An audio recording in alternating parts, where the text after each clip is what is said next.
एक श्रीगुरु मंदिर बाळप्पा महाराज मठ अक्कलकोट ता अक्कलकोट जी सोलापूर धारवाड जिल्ह्यातील कर्नाटक राज्य श्रीमंत सराफ बाळप्पा वयाच्या 30व्या वर्षी संसाराचा त्याग करून अक्कलकोटला गुरुशोधार्थ गेले. श्रींनी अनुग्रह देऊन आपल्या आत्मलिंग पादुका त्यांना देऊन मठ बांधण्याची आज्ञा केली आणि म्हटले, माझ्या आत्मलिंग पादुका घेऊन त्यावर एखादा उत्तम मठ स्थापन कर. तेथे फुलझाडे लावून बाग कर व ठरलेले वार्षिक उत्सव करीत जा, म्हणजे चांगले फळ मिळेल. त्यानुसार बाळप्पांनी मठ स्थापन केला. प्रस्तुत मठात समर्थांचा दंड, छाटी, कंठमणी, माळ इत्यादी पवित्र वस्तू ठेवलेल्या आहेत.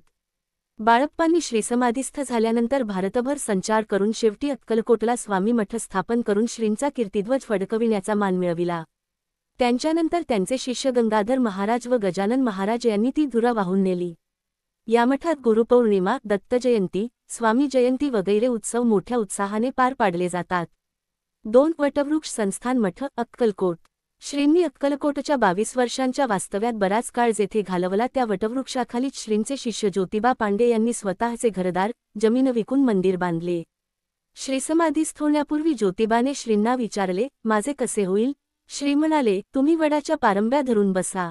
मी सदैव वटवृक्षाखाली आहे. माझे स्मरण करताच तुमच्या सन्निधा आहे.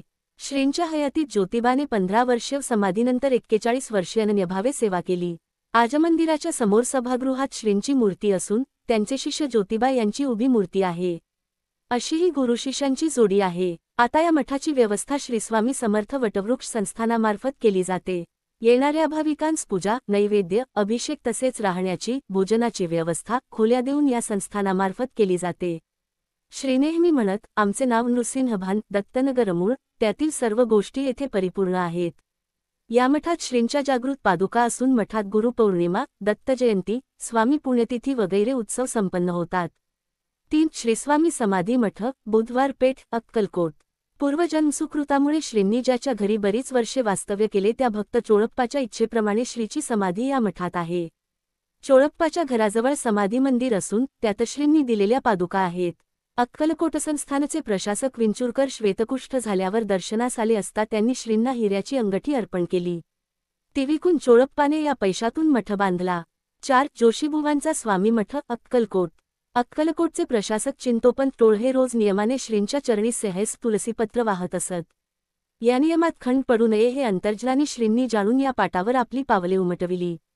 त्यांनी त्या पादुकांवर तुलसीपत्रे वाहून आयुष्यभर सेवा केली. तोच श्रींचा जागृत अस्तित्व असलेला पाठ या जोशी मठात होता. सध्या तो गुरु मंदिरात असल्याचे कळते. 5 शंकरराव राजेरायन यांचा मठ अक्कलकोट.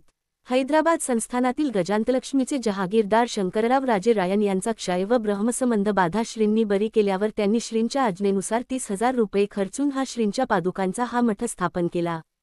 जुन्या राजवाड्याजवळ हा मठ आहे.